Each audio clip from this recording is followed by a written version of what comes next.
Welcome to T-SAT. This is Eshwar Kumar.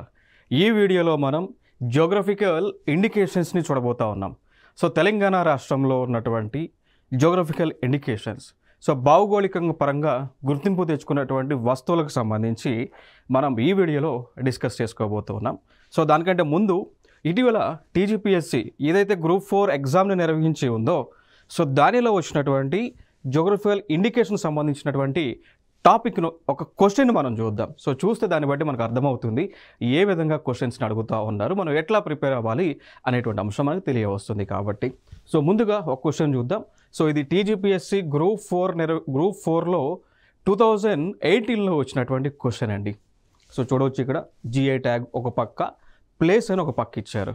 So silver filigree, scroll paintings, ikat, dhurries, matching చేయమని ఇచ్చారు. ప్లేస్లో వరంగల్, పోచంపల్లి, నిర్మల్ అని, కరీంనగర్ అని, చర్యాలని.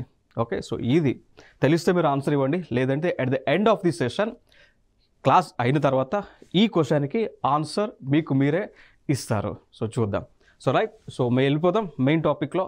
ఈ జియోగ్రఫికల్ ఇండికేషన్స్ అనేటువంటిది ఏదైతే ఒక కాన్సెప్ట్ ఉందో, భౌగోళిక సూచికలు లేదా భౌగోళిక సూచనలుగా పిలుస్తూ ఉంటామో, దీనికి సంబంధించి ఒక యాక్ట్ పాస్ చేశారు అండి, ఒక గైడ్లైన్స్ ఉన్నాయని. సో ఇక్కడ trade related aspects of intellectual property rights అంటాం, ట్రిప్స్ అంటాం. సో వరల్డ్ ట్రేడ్ ఆర్గనైజేషన్ సంబంధించి, అంతర్జాతీయ ఈ యొక్క ట్రేడ్ ఆర్గనైజేషన్ ఏదైతే ఉంటుందో, వరల్డ్ ట్రేడ్ ఆర్గనైజేషన్ ఏదైతే ఉంటుందో, దానికి సంబంధించి ఒక ట్రిప్స్ అగ్రిమెంట్ అని వివిధ దేశాలు చేసుకున్నారు. సో ట్రిప్స్ అగ్రిమెంట్ దాన్ని అంటాము trade related aspects of intellectual property rights సంబంధించిన అగ్రిమెంట్. సో మేధో సంపదలకు సంబంధించి మన యొక్క హక్కులు, మేధో హక్కులకు సంబంధించినటువంటి అగ్రిమెంట్ ఇది. సో దీనిలో ఒక సెక్షన్ ఉంటుంది, ఆర్టికల్ ఉంటుంది, ఆర్టికల్ నెంబర్ 22(1) అండి. సో ఈ ఆర్టికల్ ప్రకారం ఏంటి అంటే, వరల్డ్ ట్రేడ్ ఆర్గనైజేషన్ పరిధిలో వివిధ దేశాలు ఒక వస్తువులకు జియోగ్రఫికల్ ఇండికేషన్స్ అనేటువంటి ఒక ట్యాగ్ని ఇవ్వచ్చు అండి. సో ఫైనల్గా జియోగ్రఫికల్ ఇండికేషన్స్ అంటే ఏంటి అంటే, ఒక ప్రోడక్ట్ని గుర్తిస్తారు. ఆ ప్రోడక్ట్ని అది ఆ ప్లేస్లో ఆవిర్భవించినటువంటి కారణంగా ఆ ప్లేస్ పాయింట్ ఆఫ్ వ్యూలో ఆ ప్రోడక్ట్ని గుర్తిస్తూ ఉంటారు. ఇప్పుడు ఫర్ ఎగ్జాంపుల్గా మనం తీసుకున్నాము అనుకోండి, తెలంగాణలో పోచంపల్లి అనేటువంటి ఒక ప్లేస్ ఉంటుంది. పోచంపల్లిలో ఇక్కత్ శారీస్ని తయారు చేస్తూ ఉంటారు. అక్కడ ఉన్నటువంటి వారందరూ కూడా ఇక్కత్ శారీస్ని తయారు చేస్తూ ఉంటారు. సో ఇక్కడ గవర్నమెంట్ ఆఫ్ ఇండియా ఏం చేసింది అంటే, ఆ ఇక్కత్ అనేటువంటి శారీలను గుర్తించింది. ఎట్లా ఆ ప్లేస్ పాయింట్ ఆఫ్ వ్యూలో, సో పోచంపల్లి అనేటువంటి పాయింట్ ఆఫ్ వ్యూలో ఇక్కత్ అనేటువంటి దాన్ని గుర్తించడం జరిగింది అండి. అర్థమైందా? సో ఫైనల్గా జిఐ ట్యాగ్స్ అనేటువంటివి ఎందుకు ఇస్తారు అంటే, ఏదైనా ఒక ప్రోడక్ట్ ఆ ప్లేస్ ఇండికేట్ చేస్తూ ఉంటుందో, దాంతోపాటు ఆ ప్లేస్లో అది ప్రసిద్ధి చెందిందో, సో వాటిని బేస్ చేసుకొని ఆ జిఐ ట్యాగ్ అనేటువంటిది ఇస్తూ ఉంటారు. ఈ జిఐ ట్యాగ్స్ అనేటువంటివి తినేటువంటి పదార్థాలకి ఇవ్వచ్చు, లేదా చేనేత కార్మికులు చేసేటువంటి బట్టలకు ఇవ్వచ్చు, లేదా హస్తకళలకు ఇవ్వచ్చు, లేదా ఆ ప్రాంతంలో ప్రసిద్ధిగాంచినటువంటి లైక్ టాయ్స్కి సంబంధించి కూడా జిఐ ట్యాగ్స్ అనేటువంటివి ఇవ్వచ్చు అండి. క్లియర్ కదా? సో ఫైనల్గా ఈ క్వశ్చన్కి ఆన్సర్ ఇచ్చేటువంటి ప్రయత్నం చేయండి. సో భారతదేశం వస్తువుల యొక్క భౌగోళిక సూచికలు రిజిస్ట్రేషన్ మరియు రక్షణ చట్టం 1999ను ఈ క్రింది వాటికి అనుగుణంగా అమలు చేసింది అండి. సో ఫైనల్గా ఏమంటున్నారంటే, భారతదేశంలో ఒక చట్టం ఉంది, ఆ చట్టమే geographical indications of goods registration and protection act 1999 తీసుకొచ్చింది ప్రభుత్వం, భారతదేశం. ఎవరి యొక్క గైడ్లైన్స్ ప్రకారం అమలు చేశారని అంటూ ఉన్నారు. సో ఆన్సర్ డిస్కస్ చేసాం ఆల్రెడీ కూడా, World Trade Organization. So TRIPS agreement అనేటువంటిది వరల్డ్ ట్రేడ్ ఆర్గనైజేషన్ పరిధిలో జరిగింది. ఆ ట్రిప్స్ అగ్రిమెంట్లో ఉన్నటువంటి సెక్షన్ నెంబర్ 22 ఆఫ్ క్లాస్ 1 ప్రకారమే జియోగ్రఫికల్ ఇండికేషన్స్ అనేటువంటివి దేశ ప్రభుత్వాలు, వివిధ దేశాల్లో ఉన్నటువంటి ప్రభుత్వాలు గుర్తిస్తూ ఉన్నాయి. చూడవచ్చు. సో జియోగ్రఫికల్ ఇండికేషన్స్ అనేటువంటివి ఏ చట్టాన్ని అనుసరించి ఇస్తూ ఉన్నారు అంటే, ఒకటి దాన్ని అంటాము జియోగ్రఫికల్ ఇండికేషన్స్, ఆ చట్టమే geographical indications of goods registration and protection act 1999 అని పిలుస్తూ ఉంటారు. ఓకేనా? మరి ఇది ఏ మంత్రిత్వ శాఖ ఇస్తుంది అంటే, ministry of commerce and industry అండి. నెక్స్ట్ అంశం, ఏదైనా ఒక ప్రోడక్ట్కు జియోగ్రఫికల్ ఇండికేషన్ ట్యాగ్ అనేటువంటిది ఇచ్చారు అనుకోండి, అది ఎంతకాలం వరకు వ్యాలిడిటీ ఉంటుంది? 10 years వరకు. ఓకేనా. సో ఒక ప్రోడక్ట్ని కనుక జిఐ ట్యాగ్ అనేటువంటి హోదా ఇస్తే ఆ ప్రోడక్ట్ని వారు తప్ప, అంటే ఎవరైతే జిఐ ట్యాగ్ పొంది ఉంటారో సో వారు తప్ప ఎవరు కూడా ఆ ప్రోడక్ట్ని ఆ పేరుతో ఉత్పత్తి చేయడానికి వీలు లేదు. క్లియర్ కదా. ఇప్పుడు ఫర్ ఎగ్జాంపుల్ పోచంపల్లి ఇక్కత్ ఉంది మనకి, లేదా కరీంనగర్లో సిల్వర్ ఫిలిగ్రీ ఉంది. వారు తప్ప ఎవరు కూడా ఆ బ్రాండ్తో ఆ ప్రోడక్ట్ని తయారు చేయడానికి లేదు, అమ్మడానికి లేదు. ఎంతవరకు అంటే 10 సంవత్సరాల వరకు అండి. అర్థమైందా. సో దాని తర్వాత మళ్ళీ రెన్యువల్ చేసుకుంటే మళ్ళీ 10 ఇయర్స్కి రెన్యువల్ చేస్తుంది గవర్నమెంట్ ఆఫ్ ఇండియా. సో ఇది ఇక్కడ ఇంపార్టెంట్ అంశం. ఇంకా దాని తర్వాత మనం చూసుకున్నట్లయితే మరి తెలంగాణ నుంచి చూసుకుందాం. దాంతోపాటు ఇండియా పరంగా చూసుకుంటే ఇండియా మొత్తం కూడా ప్రస్తుతానికి అంటే నేటికి జిఐ ట్యాగ్స్ పొందినటువంటి ప్రొడక్ట్స్ భారతదేశంలో 643 ఉన్నాయండి. 643 భారతదేశంలో ఉన్నాయి. సో అంటే నేటికి ఈ రోజుకి ఈ గవర్నమెంట్ ఆఫ్ ఇండియా వెబ్సైట్లో ఉన్నటువంటి ఇన్ఫర్మేషన్ ఇది. సో నేటికి ఈ రోజుకి 643 ప్రొడక్ట్లకు జిఐ ట్యాగ్ అయితే ఇచ్చింది భారత ప్రభుత్వం. సో ఇటీవల పొందినటువంటివి చూసుకుంటే కచ్ అజ్రక, ఇది హ్యాండీక్రాఫ్ట్కి సంబంధించింది గుజరాత్ రాష్ట్రం నుంచి. బనారస్ తిరంగి బర్ఫీ యూపీ నుంచి. సో ఇట్లా రీసెంట్గా ఇండియాకి సంబంధించినవి. ఇప్పుడు మనం ఓన్లీ తెలంగాణ ఫోకస్ చేద్దాం కాబట్టి ఈ అంశాలు డిస్కస్ చేద్దాం. ఇంకేదైనా ఫర్దర్ క్లాస్లో ఇండియాలో ఉన్నటువంటి ఇంపార్టెంట్ అయినటువంటి జిఐస్ మళ్ళీ సపరేట్ వీడియోలో మనం డిస్కస్ చేద్దాం. చూడొచ్చు మిత్రమా. సో తెలంగాణ నుంచి చూస్తే 1 పోచంపల్లి ఇక్కత్ అంటాం, ఇది హస్తకళ రకం. 2 కరీంనగర్కు చెందిన సిల్వర్ ఫిలిగ్రీ, ఇది కూడా హస్తకళ. 3 నిర్మల్ బొమ్మలు మరియు హస్తకళ కేటగిరీ కింద. 4 నిర్మల్ ఫర్నిచర్, దీనికి కూడా జిఐ ట్యాగ్ వచ్చింది, హస్తకళలు. 5 నిర్మల్ పెయింటింగ్స్, హస్తకళలే. గద్వాల్ చీరలు హస్తకళలే. హైదరాబాదీ హలీం ఆహార పదార్థాలకి కూడా జిఐ ట్యాగ్ని ఇస్తూ ఉంటారు. చెరియల్ పెయింటింగ్స్ అంటాం, ఇది కూడా హస్తకళల కిందే వచ్చింది. నెక్స్ట్ చూస్తే 9th పెంబర్తి మెటల్ క్రాఫ్ట్ అండి, హస్తకళ. 10 సిద్దిపేట గొల్లబామ, హస్తకళ. 11 నారాయణపేట చేనేత చీరలు అండి, హస్తకళ. బనగానపల్లి మామిడికాయలు వ్యవసాయానికి సంబంధించింది. బట్ కాకపోతే ఈ బనగానపల్లి మామిడికాయలు ఆంధ్రప్రదేశ్లో కూడా ఉంటాయి, తెలంగాణలో కూడా ఉంటాయి కాబట్టి 2 రాష్ట్రాలకు కలిపి ఈ గుర్తింపు ఇచ్చారు. బనగానపల్లి మామిడికాయలు లేదా బంగినపల్లి మామిడికాయలను కూడా పిలుస్తూ ఉంటారు. సో ఏపీలో జిఐ ట్యాగ్ పొందింది, తెలంగాణలో కూడా జిఐ ట్యాగ్ పొందింది. సో కంబైన్డ్గా ఇచ్చారు. పోచంపల్లి ఇక్కత్ లోగో, సో లోగోకి కూడా జిఐ ట్యాగ్ పొందింది. నెక్స్ట్ ఆదిలాబాద్లో డోక్రా హస్తకళ కింద గుర్తింపు సాధించింది. వరంగల్ దురీస్ హస్తకళ కింద. తెలియ రూమాల్ హస్తకళ కింద. తాండూరి ఎర్రపేసలు లేదా తాండూరి రెడ్ గ్రామ్స్ అని కూడా పిలుస్తూ ఉంటారు, వ్యవసాయం కింద. 18 హైదరాబాద్లో చార్మినార్ దగ్గర దొరికేటువంటి లక్క గాజులు హస్తకళ కింద గుర్తింపు వచ్చింది. సో ఫైనల్గా తెలంగాణ రాష్ట్రంలో ఇప్పటి వరకు జిఐ ట్యాగ్స్ హోదా సాధించినటువంటి ప్రొడక్ట్స్ మొత్తంగా 18 ఉన్నాయండి. ఓకేనా. సో ఇప్పటి వరకు చూస్తే 18 ఉన్నాయి. ఇటీవల సాధించినవి చూస్తే హైదరాబాద్ లక్క గాజులు జిఐ ట్యాగ్ వచ్చింది, తాండూరి రెడ్ గ్రామ్కి లేదా ఎర్ర పెసలు అంటారు జిఐ ట్యాగ్ వచ్చింది, తెలియ రోమల్, ఇవి రీసెంట్గా జిఐ ట్యాగ్ పొందినటువంటివి తెలంగాణ నుంచి. సో 1 by 1 చూద్దాం. సో ముందుగా ఆదిలాబాద్లో ఈ దోక్రా అనేటువంటి ఫేమస్, దోక్రా కాస్టింగ్ అంటాం, చూడొచ్చు ఈ ప్రాంతంలో. సో జనరల్గా ఇవి లైక్ మనకి జనగాంలో కానీ చిత్తల్బోరి కానీ నెక్స్ట్ కేసులగూడ విలేజెస్ ఆఫ్ ఆదిలాబాద్లో ఇవి ఎక్కువగా తయారు చేస్తూ ఉంటారు అక్కడ ఉన్నటువంటి హస్తకళ కార్మికులు. నెక్స్ట్ ప్రోడక్ట్ చూస్తే బనగానపల్లి, చూడండి బనగానపల్లి మ్యాంగోస్, ఇవే బంగినపల్లి మ్యాంగోస్ అని కూడా మనం పిలుస్తూ ఉంటాం. సో వీటికి కూడా జిఐ ట్యాగ్ వచ్చింది. బట్ ఇది జిఐ ట్యాగ్ 2 రాష్ట్రాలు కలిపి వచ్చింది, ఆంధ్ర అండ్ తెలంగాణ కలిపి జిఐ ట్యాగ్ అయితే రావటం జరిగింది. ఇంకా తెలంగాణలో చూసుకుంటే ఈ బనగానపల్లి మ్యాంగోస్ లేదా బంగినపల్లి మ్యాంగోస్ ఇవి ఖమ్మం కానీ మహబూబ్ నగర్ కానీ మెదక్ కానీ ఆదిలాబాద్ జిల్లాలో ఎక్కువగా పండిస్తుంటారు. ఆంధ్ర నుంచి చూసుకుంటే కర్నూలు ప్రాంతంలో, సో కర్నూలు కావచ్చు లేదంటే నూజివీడు కృష్ణా జిల్లా ఏలూరు ప్రాంతంలో నూజివీడు కానీ మైలవరం కానీ గణపవరం కానీ ఆ ప్రాంతాల్లో కూడా పండిస్తూ ఉంటారు ఈ యొక్క బనగానపల్లి మ్యాంగోస్. నెక్స్ట్ ఇంకొక జిఐ ట్యాగ్ పొందింది చెరియాల్ పెయింటింగ్స్. సో ఇక్కడ సిద్దిపేట జిల్లాలో చెరియాల్ అనేటువంటి గ్రామంలో ఉంటుంది, ఆ గ్రామం పేరుతోనే ఈ పెయింటింగ్స్ అనేటువంటివి ప్రసిద్ధి చెందింది. మీరు చూడవచ్చు అండి ఇక్కడ ఇవన్నీ కూడా మీరు చూడవచ్చు. సో ఈ పెయింటింగ్స్ అనేటువంటి జనరల్గా ఈ చెరియాల్ అనేటువంటి గ్రామంలో ఉన్నటువంటి ఈ కమ్యూనిటీ కాకి పడగొల్లు అనేటువంటి ఒక కమ్యూనిటీ ఉంటుంది. ఓకేనా. సో కాకి పడగొల్లు అనేటువంటి కమ్యూనిటీ వారు ఉంటారు. సో వారు జనరల్గా ఈ యొక్క చెరియల్ పెయింటింగ్స్ని వేస్తూ ఉంటారు. ఓకేనా. ఇంకొక అంశం ఏంటి అంటే ఇప్పుడు మీరు చూడవచ్చు ఈ ఫొటోస్లో చూస్తే ఏం కనిపిస్తూ ఉంది, రామాయణం మీకు చెప్పినట్టు మీకు అనిపిస్తూ ఉంది. చూసారా, రామాయణం. సో ఈ పెయింటింగ్స్ అనేటువంటివి రామాయణాన్ని, మహాభారతాన్ని చూడవచ్చు. ఇక్కడ మనకి చారియట్స్ ఇవన్నీ కూడా ఉన్నాయి కదా. సో ఇవి రామాయణాన్ని, మహాభారతాన్ని ప్రతిబింబించేలాగా ఈ పెయింటింగ్స్ అనేటువంటివి ఉంటూ ఉన్నాయండి. Okay, clear, important. నెక్స్ట్ అంశం చూద్దాం, గద్వాల్ శారీస్. ఈ గద్వాల్ శారీస్ అనేటువంటివి లైక్ జోగులాంబ గద్వాల్ జిల్లాలో ప్రసిద్ధిగాంచినవి.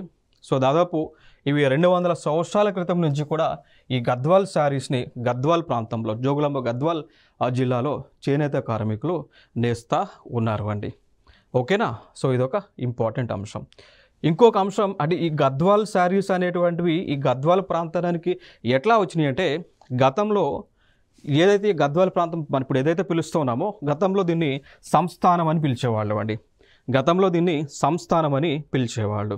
సో ఈ సంస్థానానికి వివిధ ప్రాంతాల నుంచి ఈ వీరు రావడం జరిగింది. వచ్చిన తర్వాత వీరు ఇక్కడ సెటిల్ అవ్వడం జరిగింది అండి. ఓకేనా. సో ఇది ఫైనల్గా. సో ఈ సంస్థానాన్ని పరిపాలిస్తున్నటువంటి ఆ మహారాణి, ఆవిడ పేరు ఆదిలక్ష్మి దేవమ్మ గారు. సో ఆవిడ ఈ యొక్క గద్వాల్ శారీస్ని ప్రమోట్ చేయడం జరిగింది. నెక్స్ట్ హైదరాబాదీ హలీం. సో అందరికీ తెలుసు ఇక మనకి ఈ రోజా ఏదైతే స్టార్ట్ అవుతూ ఉంటుందో, సో ఇక్కడ లైక్ రంజాన్ మంత్ ఎప్పుడైతే స్టార్ట్ అవుతుందో హైదరాబాద్లో కాదు వివిధ ప్రాంతాల్లో కూడా ఈ హలీం బాగా ఫేమస్. లైక్ పిస్తా హౌస్ వీళ్ళందరూ కూడా అమ్ముతుంటారు కదా, గదే ఇది. సో హైదరాబాద్ హలీం. సో దీనికి కూడా GI tag government of India ఇచ్చింది. సో హలీం అనేటువంటిది జనరల్గా మీట్తో తయారు చేస్తూ ఉంటారు, బట్ చికెన్తో కూడా ఇప్పుడు తయారు చేస్తూ ఉన్నారు. దీనికి కూడా మనకి జిఐ ట్యాగ్ అయితే వచ్చింది. సో ఈ హలీం అనేటువంటిది ముందుగా మనకు అసలు ఇది లైక్ ఇప్పుడు నుంచి కాదు, 1724 సంవత్సరం ఎవరైతే అసఫ్ జాహీ డైనాసిటీ ఏదైతే మనకి తెలంగాణలో ఈ హైదరాబాద్ ప్రాంతంలో ఉందో అప్పటి నుంచి కూడా ఈ హలీం అనేటువంటి దాన్ని తయారు చేస్తూ ఉన్నారు ఈ యొక్క రంజాన్ మాసం వచ్చినప్పుడు. నెక్స్ట్ ఇంకొక ప్రోడక్ట్ వచ్చి నారాయణపేట హ్యాండ్లూమ్ శారీస్ అండి. సో నారాయణపేట ప్రాంతంలో 1630 నుంచి కూడా అంటే లైక్ ఎప్పుడైతే ఈ ఛత్రపతి శివాజీ గారు ఈ నారాయణపేట ఆ రీజన్ మీదుగా ఆయన ప్రయాణించి ఉన్నారు. ఆ టైంలో ఏం చేశారు అంటే అంటే ఆయనతో పాటు వెళ్తున్న ఎవరైతే ఈ వీవర్స్ ఉంటారో, బట్టలు అంటే లైక్ తయారు చేసే వాళ్ళు ఎవరైతే ఉంటారో వాళ్ళు కొంతమంది ఇక్కడ సెటిల్మెంట్ చేశారు ఆయన. సో చేస్తే ఆ ఫ్యామిలీలు ఇప్పుడు ఈ నారాయణపేట హ్యాండ్లూమ్ శారీస్ని తయారు చేస్తూ ఉన్నారు. మీరు చూడవచ్చు ఇక్కడ ఈ శారీస్ అన్ని కూడా మీరు చూడవచ్చు అండి. నెక్స్ట్ ఇంకొక ప్రోడక్ట్ వచ్చి నిర్మల్ ఫర్నిచర్. ఈ నిర్మల్ ఫర్నిచర్ అనేటువంటిది నిర్మల్ టౌన్లో, సో ఇప్పుడు జిల్లాగా మారింది కదా, సో ఈ నిర్మల్ జిల్లాలో ఎక్కువగా తయారు చేస్తూ ఉంటారు. జనరల్గా ఈ నిర్మల్ ఫర్నిచర్ యూజ్ చేయడానికి వాడేటువంటి కలప వచ్చి టేక్ వుడ్ అండి. చూడవచ్చు మీరు ఇక్కడ కూడా. సో ఈ నిర్మల్ ఫర్నిచర్ అనేటువంటిది ప్రపంచంలోనే అత్యంత గాంచినటువంటి ఫర్నిచర్, కంప్లీట్గా టేక్ వుడ్తో చేస్తూ ఉంటారు. సో ఎక్కువ కాలం కూడా ఇవి మన్నికగా ఉంటాయి. నెక్స్ట్ ప్రోడక్ట్ చూసినట్లయితే మనం నిర్మల్ పెయింటింగ్ అండి. నిర్మల్ పెయింటింగ్. సో ఈ నిర్మల్ పెయింటింగ్ ఇది కూడా సేమ్. నిర్మల్ అనేటువంటిది ఒక టౌను, నిర్మల్ అనేటువంటిది జిల్లా. క్లియర్ కదా, బోత్. సో ఈ నిర్మల్ ప్రాంతంలో ఈ విధంగా నిర్మల్ పెయింటింగ్స్ అనేటువంటివి వేస్తారు. వీటికి కూడా జిఐ ట్యాగ్ వచ్చింది. నెక్స్ట్ ప్రోడక్ట్ చూస్తే ఇదే నిర్మల్లో టాయ్స్ ఉంటాయి, టాయ్స్ అండ్ క్రాఫ్ట్స్. చూడండి ఇక్కడ. సో ఈ విధంగా చూసారా, ముందు చూసిందేమో నిర్మల్ ఫర్నిచర్, అది కుర్చీలు టేబుళ్ళు ఇవన్నీ ఉన్నాయి కదా గది, అవి టేక్ వుడ్తో చేస్తారు. ఇవి నిర్మల్ టాయ్స్, ఇవి చూసారు కదా. ఈ టాయ్స్ని తయారు చేసేది ఇక్కడ కనిపిస్తున్నటువంటి చెట్టుతో అండి. ఆ చెట్టు పేరే పోనికి అనేటువంటి చెట్టు. చాలా కాస్ట్ అండి. ఈ పోనికి చెట్టు అనేటువంటిది చాలా చాలా కాస్ట్లీ ట్రీగా చెప్తూ ఉంటాం. ఓకే. సో ఈ చెట్టుతో ఈ నిర్మల్లో ఉన్నటువంటి కళాకారులు నిర్మల బొమ్మలు తయారు చేసి వివిధ దేశాలకు ఎక్స్పోర్ట్ చేస్తూ ఉంటారు. ఇంకొక ప్రోడక్ట్ వచ్చి పెంబర్తి మెటల్ క్రాఫ్ట్ అండి. సో జనరల్గా ఇది జనగాం జిల్లాలో, సో జనగాం డిస్టిక్లో ఎక్కువగా ప్రసిద్ధి కాంచింది. చూడవచ్చు డిజైన్స్. జనరల్గా మరి ఈ డిజైన్స్ అనేటువంటివి బ్రాస్ మెటల్ని ఉపయోగిస్తారు. సో బ్రాస్ అంటే ఇత్తడి, బ్రాస్ అంటే ఇత్తడి, ఇత్తడితో తయారు చేస్తారు. సో ఇత్తడిలో 2 లోహాలు కలుపుతారు, ఒకటి కాపర్, 2 జింక్ అండి. సో కాపర్ అని కలుపుతుంటారు. సో కాపర్ అదేవిధంగా జింక్ అనేటువంటివి 2 కలిపితే మనకి బ్రాస్ అంటే ఇత్తడి తయారవుతుంది. సో దాదాపు కాపర్ రాగి 60%, 66% కలుపుతారు, జింక్ ఏమో 34% కలిపితే మనకు అవుట్పుట్ వచ్చేది ఇత్తడి బ్రాస్. సో దాంతోనే పెంబర్తి మెటల్ క్రాఫ్ట్లను చేస్తూ ఉంటారు ఇక్కడ. నెక్స్ట్ ఇంకొక ప్రోడక్ట్ వచ్చి పోచంపల్లి ఇక్కత్. హైదరాబాద్కి అతి చేరువలోనే ఉంటుంది. సో యాదాద్రి భువనగిరి జిల్లాకి చెందింది. అక్కడ ఈ జిల్లాలోనే పోచంపల్లి అనేటువంటి ఒక మండలం, ఒక ఏరియా ఉంటుంది. అక్కడ ఆ గ్రామంలో ఉన్నటువంటి, ఆ ఊరిలో ఉన్నటువంటి వారు ఈ యొక్క ఇక్కత్ అనేటువంటి చీరలను నేస్తూ ఉంటారు, చూడవచ్చు. ఇంకా దీని యొక్క విశిష్టత ఏంటి అంటే ఇక్కడ డిజైన్స్ మీరు చూస్తే ఈ పోచంపల్లి ఇక్కత్ శారీస్ పైన ఉన్నటువంటి డిజైన్స్ని మీరు చూస్తే ఏ విధంగా ఉంటుంది అంటే, దీని ఎడ్జెస్ చూస్తే డిఫ్యూజ్డ్ ఎడ్జెస్గా ఒక స్క్వేర్ తీసుకొని, ఒక చతురస్రం తీసుకొని దాంట్లో డైమండ్ షేప్ పెట్టినట్టు ఉంటుంది. దాని తర్వాత ఈ స్క్వేర్ యొక్క బౌండరీ డిఫ్యూజ్ అయినట్టు ఉంటుందండి, అండ్ విడిపోయినట్టు కనిపిస్తుంది. చూసారా ఇక్కడ షేప్స్ ఇది అన్నట్టు. ఇది ప్రపంచంలోనే ఫేమస్గా అంచినవి. ఓన్లీ మీకు పోచంపల్లి ఇక్కత్ పోచంపల్లిలోనే చేస్తూ ఉంటారు, చేయాలి. అక్కడ కాకుండా ఈ డిజైన్స్ వేరే ఎక్కడ చేసినా కానీ it will become a case, చేయకూడదండి. సో ఈ శారీస్ అనేటువంటివి కాటన్తోనూ సిల్క్తో కూడా నేస్తారు, లేదంటే సిల్క్ కాటన్ కలిపి కూడా చేస్తూ ఉంటారు. నెక్స్ట్ ఇంకొకటి సిద్దిపేట గొల్లభామ అండి. సో సిద్దిపేట గొల్లభామ ఏ ప్రాంతానికి చెందింది? సిద్దిపేట. ఇప్పుడు జిల్లా కదా సిద్దిపేట, సో జిల్లాకి చెందినటువంటివే. మరి సిద్దిపేట గొల్లభామ యొక్క విశిష్టత, ఇవి కూడా శారీసే, బట్ ఇవి కూడా శారీస్ లాంటివే. బట్ ఇక్కడ ఏం చేస్తారంటే శారీస్కి కింద గొల్లభామ షేప్ని వేస్తూ ఉంటారు. ఇప్పుడు చూడండి, ఇప్పుడు చూసారా, ఇప్పుడేం చేస్తుంది, తలపైన ఒక పాట్ లాంటిది నెత్తిపైన పెట్టుకుంది, చేతిలో ఇంకొక చిన్న వెజలు పెట్టుకుంది. దీనిపైన ఏముంటాయి? మిల్క్ ఉంటాయి, గొల్లభామ మిల్క్ ఉంటాయి అన్నట్టు. క్లియర్ కదా?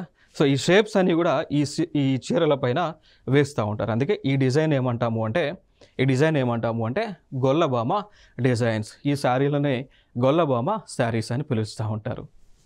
సిద్దిపేటలో ఫేమస్. నెక్స్ట్ వచ్చి వరంగల్ దరీస్ లేదా వరంగల్ దురీస్ అంటాం. ఈ నథింగ్ బట్ కార్పెట్స్ అండి. ఈ నథింగ్ బట్ కార్పెట్స్. ఇవి ఎక్కువగా మనకి వరంగల్ ప్రాంతంలో కొత్తవాడ అనేటువంటి ప్లేస్లో వీటిని అక్కడ ఉన్నటువంటి వారు తయారు చేస్తారు.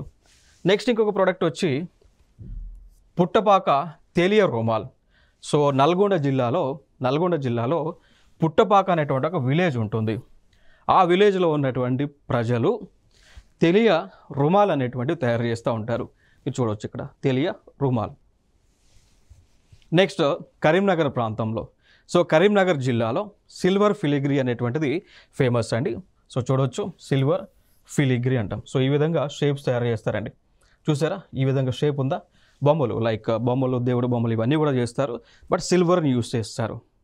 పెంబర్తి మెటల్ క్రాఫ్ట్లోనేమో ఇత్తడిని వాడతారు. కరీంనగర్ వాళ్ళు చేసేటువంటి ఫిలిగ్రీలోనేమో సిల్వర్, వెండిని వాడతారండి. సో వెండితో చేసేటువంటి బొమ్మలు జిఐ ట్యాగ్ పొందినవి 2007లో. ఇక దాని తర్వాత ఇంకొక ప్రోడక్ట్ మనం చూసుకున్నట్లయితే ఆ ప్రోడక్టే తాండూరి రెడ్ గ్రామ్ అంటాం. ఇటీవల GI tag స్టేటస్ని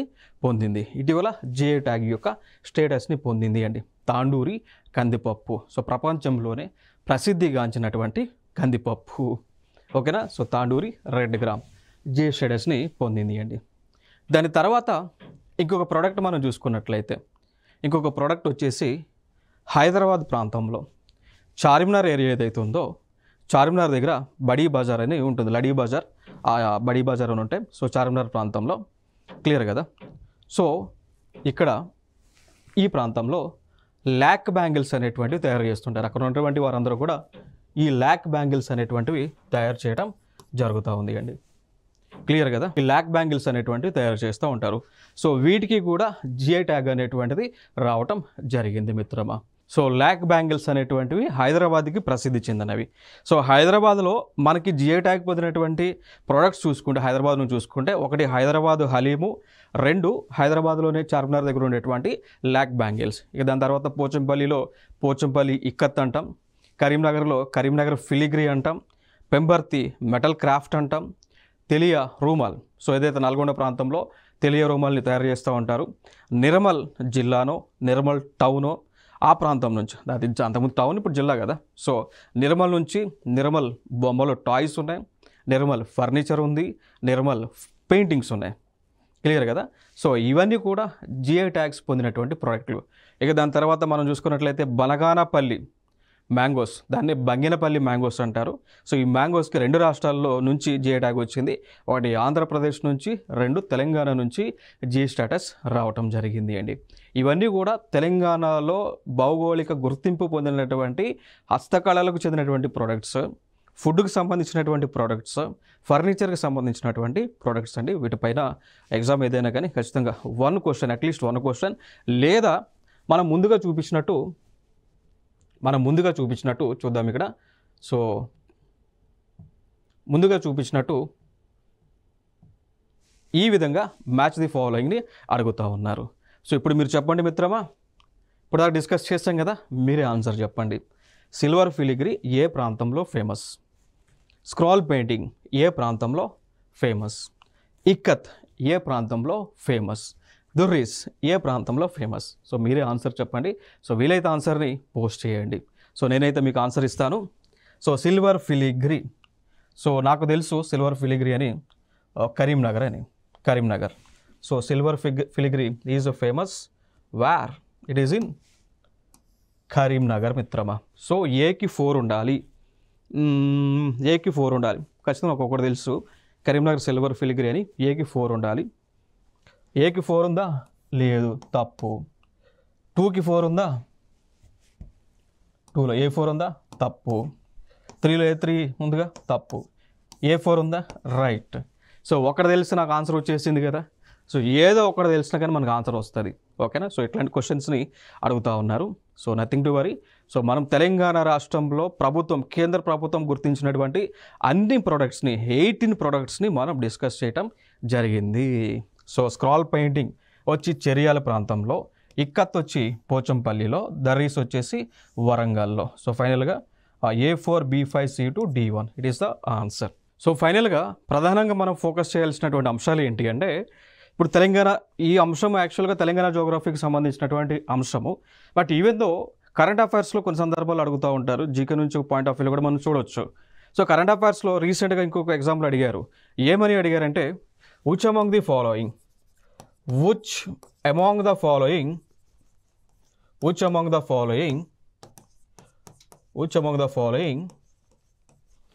had received GI tag ఇచ్చేది ఎవరండి? ఫ్రమ్ గవర్నమెంట్ ఆఫ్ ఇండియా అని అడిగారు. So from government of India అని చెప్పేసి అడగడం జరిగింది. సో ఇక్కడ వారు ఇచ్చినటువంటి ఆప్షన్స్లో చూసుకున్నట్లయితే ఉన్నటువంటి ఆప్షన్ వచ్చేసి హలీం ఉంది అండి. సో హలీంకి మరి జిఐ ట్యాగ్ వచ్చిందా రాలేదా? So haleem got the GI tag. చూసాం కదా, హైదరాబాద్ ప్రాంతంలో మనకి రంజాన్ మాసంలో దొరికేటువంటి హలీం ఏదైతే ఉందో సో దానికి జిఐ ట్యాగ్ అయితే వచ్చింది. ఇంకా ఫర్దర్గా సెంట్రల్ ఎగ్జామ్స్లో కూడా తరచుగా కొన్ని అంశాలను అడుగుతూ ఉంటారు అండి. ఏ అంశాలను అడుగుతూ ఉంటారు అంటే, what is the duration of GI tag? అంటే ఒకసారి జిఐ ట్యాగ్ కనుక వచ్చింది అనుకోండి, దాని యొక్క ఎంత వరకు ఉంటుంది, అంటే దాని యొక్క హక్కులు ఎప్పటి వరకు ఉంటాయి అనేటువంటిది అడుగుతూ ఉన్నారు. సో మరి ఆన్సర్ వచ్చి 10 years అండి. ఒకసారి ఏదైనా ప్రోడక్ట్కి జిఐ ట్యాగ్ కనుక వస్తే ఆ ప్రోడక్ట్ని 10 సంవత్సరాల వరకు కూడా ఎవరు కూడా ఉత్పత్తి చేయడానికి వీల్లేదు, ఎవరు కూడా ఆ బ్రాండ్తో తయారు చేయడానికి లేదు. ఇది ఒక అంశం. నెక్స్ట్ అంశం, మరి ఈ ప్రోడక్ట్లకు జిఐ ట్యాగ్ అనేటువంటిది రావటం వలన కలిగేటువంటి బెనిఫిట్ ఏంటి? ఇప్పుడు ఫర్ ఎగ్జాంపుల్గా తీసుకుంటే మనకి ఈ పోచంపల్లి ప్రాంతం ఏదైతే ఉందో గతంలో రోడ్లు కూడా లేనటువంటి పరిస్థితి ఉండేది.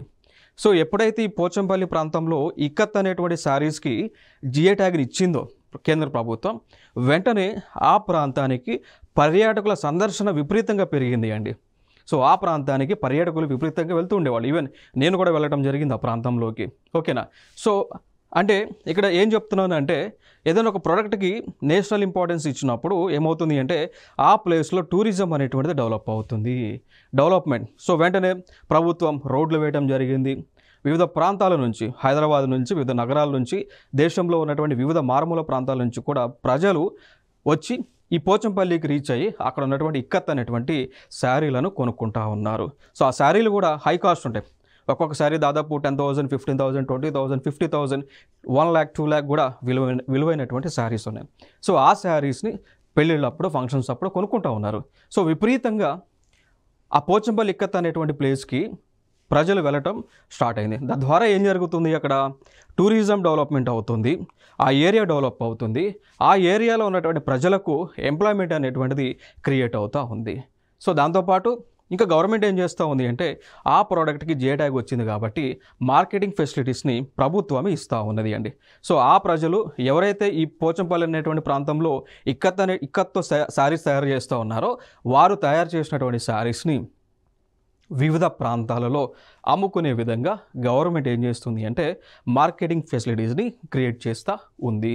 దాంతోపాటు వారు తయారు చేసినటువంటి ప్రోడక్ట్ని ఆన్లైన్లో అమ్ముకునే విధంగా లైక్ అమెజాన్ కానీ, ఫ్లిప్కార్ట్ కానీ, ఇంకా ఉన్నటువంటి ప్రోడక్ట్ వెబ్సైట్స్ మీషో కానీ వీటిలో అమ్ముకునే విధంగా గవర్నమెంట్ ఆఫ్ ఇండియా ఏం చేస్తుంది అంటే అక్కడ ఉన్నటువంటి ప్రజలకి స్కిల్ ట్రైనింగ్ ఇచ్చి వారికి టెక్నాలజీ పైన వారికి ఇన్ఫర్మేషన్ ఇచ్చి స్కిల్ ట్రైనింగ్ ఇచ్చి వారిని ఏం చేస్తుంది అంటే ఆ పిల్లలు ఎవరైతే అక్కడ ఉంటారో, చదువుకున్నటువంటి వారు ఉంటారో వారిని ఫైండ్ అవుట్ చేసి వారికి ఈ యొక్క ఈ మార్కెట్ సంబంధించి, ఈ కామర్స్కి సంబంధించి వారికి ట్రైనింగ్ ఇచ్చి అక్కడ లోకల్లో తయారు చేసేటువంటి ప్రోడక్ట్లు భారతదేశం అంతా కూడా అమ్మే విధంగా చర్యలు తీసుకుంటా ఉంది. సో ఇవండి జిఐ ట్యాగ్కి సంబంధించి బెనిఫిట్స్గా మనం చెప్పుకోవచ్చు. ఏమేమి బెనిఫిట్స్ వస్తూ ఉన్నాయి, ఒకసారి జిఐ ట్యాగ్ ఇస్తే ఆ ఏరియా డెవలప్ అవుతుంది, వారికి నేషనల్గా ఇంపార్టెన్స్ వస్తుంది, టూరిజం పెరుగుతూ ఉంది, ఎంప్లాయ్మెంట్ క్రియేట్ అవుతూ ఉంది, టెక్నాలజీ అప్డేట్ అవుతున్నారు, మార్కెట్ లింకేజెస్ని క్రియేట్ చేస్తూ ఉన్నారు, ఆ ప్లేస్ యొక్క ప్రజల యొక్క లివింగ్ స్టైల్ అనేటువంటిది మారుతూ ఉంది. ఇవన్నీ కూడా బెనిఫిట్స్గా మనం చెప్పుకోవచ్చు. ఓకే, సో ఇవి జిఐ ట్యాగ్కి సంబంధించినటువంటి అంశాలు. నెక్స్ట్ వీడియోలో ఇంకా సరికొత్త అంశాలతో